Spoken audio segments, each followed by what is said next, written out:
परमात्मा कहते हैं, प्रिय पुण्य आत्माओं, यह संदेश आज के दिन तुम तक पहुंचाने का अर्थ है। तुम्हारा मनोरथ शीघ्र ही पूर्ण होगा। व्यक्ति की गति और परिस्थिति कब बदल जाए यह कोई नहीं जानता। सोने की पलंग पर विश्राम करने वाला एक पल में कैदखाने में बंद हो सकता है और सूखी रोटी खाकर जीवन यापन करने वाला एक पल में महलों का मालिक बन सकता है, क्योंकि हर एक जीव की गति और परिस्थिति को सबसे बड़ा मालिक देख रहा है। यदि आज तुम कष्ट में हो तो भयभीत मत हो। कोई है जो निरंतर तुम्हें देखकर मुस्कुरा रहा है। कि तुम कितने धैर्यवान हो वह परमपिता परमेश्वर व्याकुल है तुम्हें अपनी गोद में बिठाकर दुलार करने को, परंतु वह तुम्हें इस सृष्टि में भी श्रेष्ठ पद और सम्मान किस लिए दिलवाना चाहते हैं? क्योंकि तुम इसके हकदार हो। तुमने अपनी सत्य कर्म से उसे कमाया है।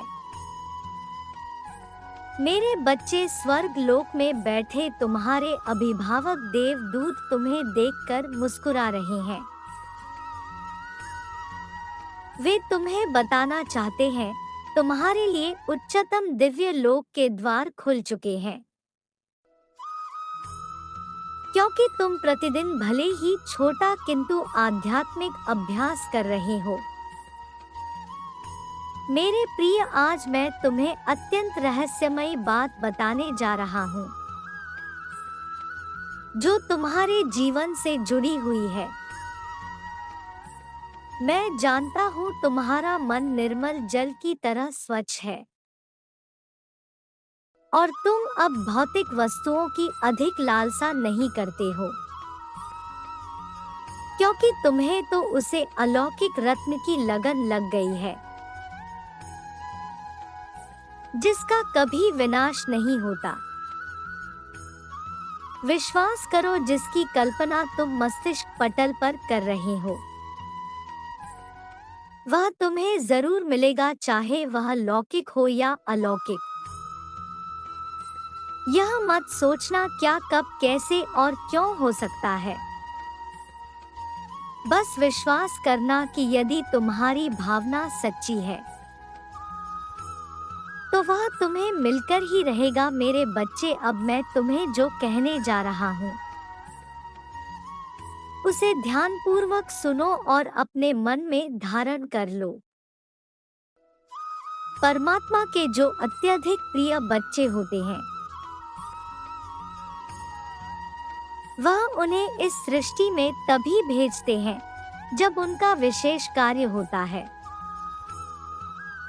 जिनके द्वारा ईश्वर अपना कार्य करवाना चाहते हैं और श्रेय भी उन्हें देना चाहते हैं। जैसे एक माता अपने बच्चे के साथ बैठकर उसका हाथ पकड़कर उससे चित्रकारी करवाती है और फिर सारा श्रेय उसे देकर प्रसन्न होती है कि यह मेरे बालक ने किया है। ऐसे ही ईश्वर रूपी माता अपने प्रिय संतानों से जगत के महत्वपूर्ण कार्य हाथ पकड़कर करवाती है और श्रेय भी उन्हें दे देती है। मेरे बच्चे, तुम वही संतान हो, किंतु सामाजिक दृष्टि में ऐसे लोग साधारण से भी अधिक साधारण दिखाई पड़ते हैं, क्योंकि ऐसे लोगों के जीवन में सर्वप्रथम इतने कष्ट और विपत्ति आती है कि उन्हें स्वयं ऐसा लगता है कि वह दुर्भाग्य को लेकर पैदा हुए हैं। संपूर्ण समाज उन्हें गरीब, दिन और हीन मान लेता है। ऐसा करके भी प्रभु उसे यह दिखाना चाहते हैं कौन वास्तव में उसका मित्र है और कौन शत्रु, कौन है जो केवल धन या ज्ञान के कारण साथ रहता है और कौन है जो सच में प्रेम करता है। फिर कुछ ऐसा होता है कि उस व्यक्ति का जीवन पल भर में बदल जाता है। परमात्मा एक ऐसा चमत्कार करते हैं कि वह फर्श से अर्श तक पहुंच जाता है और लोग कहते रह जाते हैं, अंधेरे में पड़ने वाला कैसे अधिकारी बन गया, भूखे पेट सोने वाला आज कैसे दूसरों को खिलाने वाला बन गया। मेरे बच्चे, हीरे की पहचान तो कोयले की खान में ही होती है।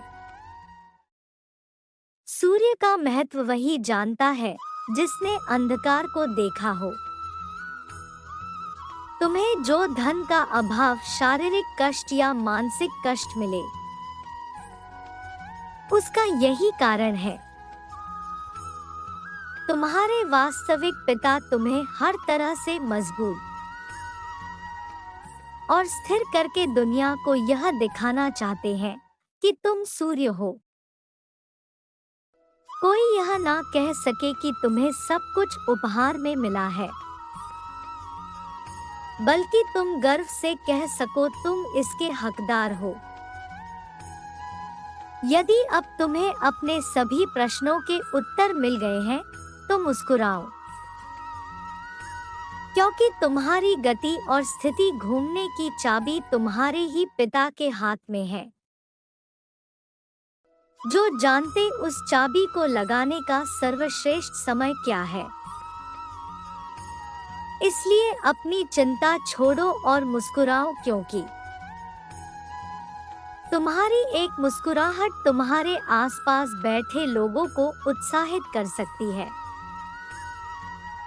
तुम्हारा आभामंडल तुम्हारे घर के वातावरण को शुद्ध कर सकता है। तुम्हारे मुख से निकले शब्द लोगों को शांति प्रदान करते हैं